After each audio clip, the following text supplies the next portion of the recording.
Look, if you run a social media marketing agency or a coaching business, you probably know how frustrating it can be to have somebody on a sales call with you where they seem so interested, but after the call, they either ghost you or they just respond back to you and say, hey, not going to move forward at this time. A student of mine, Thomas, has felt your pain. And in this snippet of a coaching call that I had with Thomas, I basically break down with him how he can avoid this on his next call. So the next time he has a call and somebody is actually interested in what he offers, he can confidently close them. And doing so in a way where it's not super salesy, he's coming from a very caring perspective. And he's just allowing them to really dialogue with him to see why. And the simple tactics that I'm going to give you in this little snippet from this call really could change the game for you. With small changes just like this, I have seen students of mine go from closing 5%, 1 out of 20 calls, to consistently closing 20 or 30% of all calls that they take and getting really good clients, which means you're going to make a hell of a lot more money. So enjoy this snippet and I'll see you in a bit. Alrighty, Thomas. I feel like we were talking sales today. I know, Thomas, we were checking in. Yeah, you seen the message that he sent to me, the email saying that he wants to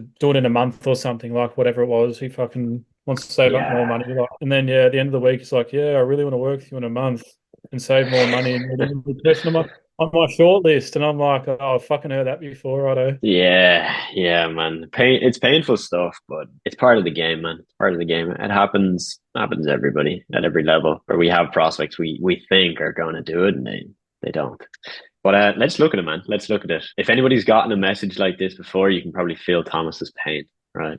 Someone who's on it, on the call, ready to go, loving it. All sounds good. How did it end, Thomas? Did he give you like just let me run through some details, kind of, or what was the reason for not signing up directly? So it's probably like, I'll send you a proposal Hmm. and we'll go from there. Then we can do an onboarding form and all that sort of shit. So yeah, I think what I remember him saying at the end of the call, like, oh yeah, I've just got to transfer all of my content onto a Google Drive to get that all sorted. And I was just, I don't know, I was kind of thinking, what the fuck? Like that's something you can do. Yeah, Like, I'm bored. literally. Like I probably didn't probe enough when that's probably the biggest red flag I can remember. I'll be honest, man. To me, this sounds like a guy that was just scared of hopping in, Yep. scared of taking the leap.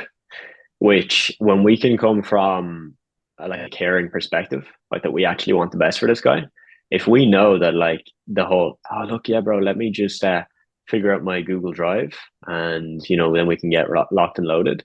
If we can show him that like that's a BS excuse, we're helping him, right? Because he's just Yeah. scared to make the leap. It's a big commitment. He's going to commit to pay money to you in the hope of a return, which he doesn't know is going to work out. So he's going to be scared on that. So yeah, man, definitely when you get this is what from a friend of mine who's a sales coach, he calls these smoke screens. Mm. These are blurry excuses that are complete BS, right? Like we know that to be BS for a fact. Could he pay you and then sort Google Drive in an hour's time? 100%. Does sorting Google Drive before paying you make any sense or make the process better? None whatsoever. Like it does not change anything, right? So Yeah. when we get smoke screens, our job as someone again who cares for them and we're like trying to help them is to make them aware. So I would say to them, yeah, no, that makes sense, man. That would be awesome that you can get things on a Google Drive so that we can get into action really as soon as possible. I guess for the time being, do you want to look at the next step so that we can make sure that we can get that sorted? And then let's say in the next hour, if you could get the Google Drive sorted afterwards, then we'd be ready to go. Would that make sense? And then he might say, yeah, mate, like, let me just do the Google Drive first. In that case, I would call him out and just say, okay, yeah, no, look, I get that, man. It is important to have the Google Drive set up, but it's not something we need set up before we start, right? It's kind of like if I don't know, you take a trip somewhere. Like you don't need to check into your hotel before that you hop on the flight. You hop on the flight and then you check into your hotel afterwards. It's just logically, from my view, all we need to get started now is just to see if this actually makes sense and if we can get you onboarded. So if you can get the Google Drive afterwards, that would actually be better and that would suit us much, much more. Does that make sense? And I would see if he gets that. And so at that point, again, I was saying with Dylan, it's kind of awkward to do this the first few times because you might feel like it's a bit too much, pressing them too Yeah. much. But when you can step into the like, I'm not trying to take his money here, I'm actually trying to help him, right? Because again, This guy saw the value in what you do, actually wants to do it. Like, you're not trying to get him to do anything he doesn't want to do. But what's holding him Yeah. back is fear. Fear of, oh, maybe I should just save up money and not do this. Right? Like, that's his fear right now. So we can come from that perspective of, I'm actually trying to help this dude out now, and that's the only thing holding him back, then like it's my duty to serve him the best I can. And to serve him the best I can is to help him get over this belief that he needs to set up a Google Drive folder before he can pay me. Yeah. It's BS. It's BS. And if I can get him to see that, he will see that that is BS. And at that point, normally what happens is the smoke screen goes down. This is why it's called a smoke screen. And the real problem comes up, which normally in this case would be fear. Oh, but like, Thomas, I guess, like, how can you be sure that this will work for me? And I've seen this happen so many times. I've deflected a smoke screen with someone, and then 10 other questions come up of, but what happens if I don't get results? Or what happens if a month in I decide I don't like this? Do I have to continue? So those are the real problems, right? Like the real doubts, the real issues. And so the smoke screen, our job is to realize it's a smoke screen, and I've got to clear the smoke so that we can see the real problem that's laying behind. And if the real problem laying behind is an actual real problem, so for example, he says, look, I've been burnt in the past. I spent this amount of money and I got scammed. Great, because now we know. Let's be real with him and empathize and say, hey, that's real shitty that you got scammed. But I guess just from what you've seen, like, does it look like we're going to do, and like, are we going to do the same thing?